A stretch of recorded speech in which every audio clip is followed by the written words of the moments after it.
Imagine meeting a stranger and them doing that. What would your initial thought be? Is this a come on? Did I just meet the love of my life? Or maybe some disgust? Well, maybe in the United States that would be understandable, but in Chile, it's actually a form to gesture in a direction. So instead of pointing, which is considered really rude, people will pucker up their lips mwah, and kiss in the direction that they're trying to draw their attention to. So this is just one of the many differences in cultural communications between Chile and the United States. So I'm going to give you some insight into Chile today. So ways in that they're similar to us, ways in that they are different from us and more closely resemble their Latin American neighbors. And I've done quite a bit of research into this by accessing some of the resources with the DCCCD library, looking through a few of the culturegrams, some encyclopedias, and into some current events as well. So I'd like to take the time to share a little bit about their cultural customs, their communication behaviors, and some of the current goings-ons in the country of Chile. So let me start by sharing a bit about what life is like in Chile today. So Chile is actually a very modern economy, and the people are known for being friendly, witty, sharp, and warm, which I think is most Latins. There's a diverse geography in this country, so if you actually look at it on a map, there's a lot of space as far as latitude is concerned, from really close to the equator down closer to Antarctica. So this results in a really varied geography. So there are salt flats, there are beaches, there are mountains, a little bit of everything, something for everybody. And there's a rich cultural tradition when it comes to literature as well. So you actually have two Nobel Prize winners in literature, the most famous of which is probably Pablo Neruda, and he was a poet and got a lot of beautiful romantic sonnets. So according to Culturegram's online entry on Chile, which was last updated on May 2019, under the Customs and Courtesies section, the eating habits of Chileans really revolve around a large midday meal. And then there's a little bit of a carryover remnant from European aristocracy where they actually observe a tea time, right about 5 or 6. And then they'll have a lighter meal later in the evening, closer to 8 or 10. And there's a strong winemaking tradition, as there are in a few other South American countries. And the national drink is this great brandy that's known as pisco. So the majority of Chileans, kind of keeping with those European ancestral roots, are of European descent. So about 90% of Chileans are white, but there is actually an indigenous population that's about 1/10 of the population. And there exists a little bit of racial tension, just like there does in the United States as well. So there's kind of that divide between white Europeans and the indigenous native people as well. So overall, there's a large middle class that has a really strong desire for social progress and equity, and that kind of arises from living under years of a dictatorship and having things kind of metered out based off of who your connections were. And so now instead, the backlash to that is looking for a little bit more upward mobility, starting in an economic sense, but also including personal freedoms and liberties.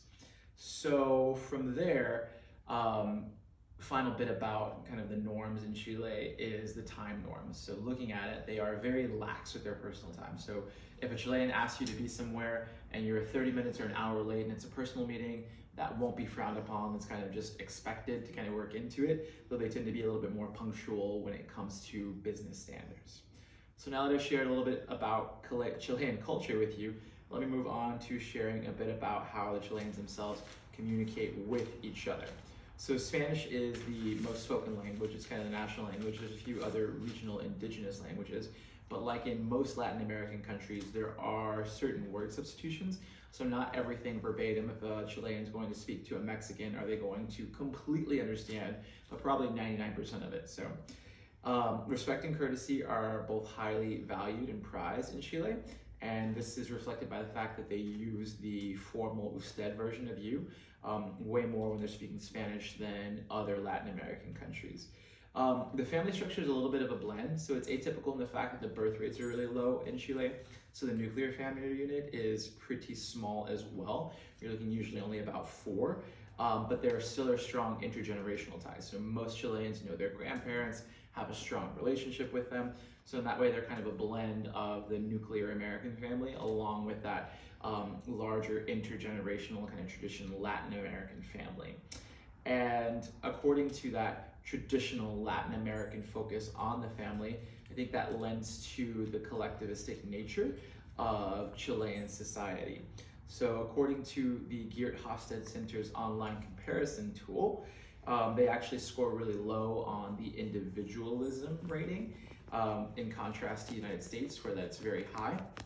And so they actually have a much stronger sense of responsibility to other Chilean citizens. So they really bond with this other in-group members, and they feel responsible for their well-being. And the biggest example of that is their socialized medicine system. So in the United States, where it's kind of you're on your own, you take care of just your immediate family. Here instead, there's a much larger concern for society writ large. And then again, that socialized medicine, just like you see in some of the European countries, is a good example of that. So now that you have a little bit better understanding of the communication behaviors of Chileans, I'm just going to finish off by telling you a little bit about some of the current goings on in Chile today. So right now there's actually massive demonstrations and protests in the country's capital, Santiago, and this really revolves around public discontent with inequity. So the lack of upward mobility, the lack of educational access. Most schools in Chile, they don't really have a strong public school system. It's all kind of privatized, and it's strongly based on your income and on your social connections. So you don't have that same opportunity for growth and access to education that you do say maybe in the United States. And these are really remnants left over from the dictatorial rule that they had. So when they created the Constitution, this was all kind of done behind closed doors, and they really handcuff the government's ability to respond to some of these inequities and to insert itself into the market as well. So the way that the central bank in the United States can affect interest rates, the government actually isn't allowed to do that in Chile. So these protests are in response to that, and they actually want to draft a new constitution.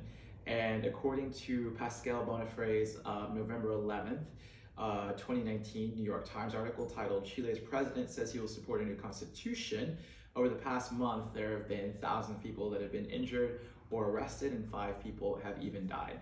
So this is a really grassroots uprising where people are discontent with their current way of life. They're coming and demanding more from their leaders. There's not any one political party or one specific opposition leader that is driving this force. This is all grassroots. And just like we saw in the Arab Spring several years ago, a lot of this is driven by organizing through social media. And these people are saying when and where and kind of coming together, again, at that base level instead of bringing it top down. Good news, though, it does seem to be that the president has agreed to draft a new constitution, and they're going to have a lot more public input, create some town halls, make sure that they have the will of the people in the backing before they go and make this change in their constitution. So let me finish by recapping a little bit about what I've shared with you today about Chile. So Chile is a diverse and modern economy. It has a really high standard of living, and it has a varied and beautiful geography. So if you've ever seen some of the pictures of some of the ice flats or the glaciers that are down in the south, or again, some of the beaches in the wine country, you get a little bit of everything as you come down through the country. So modern Chileans are really interested in, again, social equity and understanding that upward mobility is a value that they really share and are really interested in. And again, that's reflected in the current events that are going on, all the demonstrations and all of the uprising. So in many ways, I feel like Chileans are really similar to Americans. They're interested in equal opportunity. They're interested in better educational access. Again, they have a small kind of nuclear family unit, but then they're also this blend and these influences of traditional Latin American countries where there are strong intergenerational ties, there's a strong collectivistic nature. And again, when you're looking at some of the time tendencies, that polychronistic tendency where things are a little bit more lax than say in a country like Japan or America where people kind of have to be on time. So in these ways and many others, it seems like it's a really interesting place, and I hope to one day be able to visit there. And thank you for your time.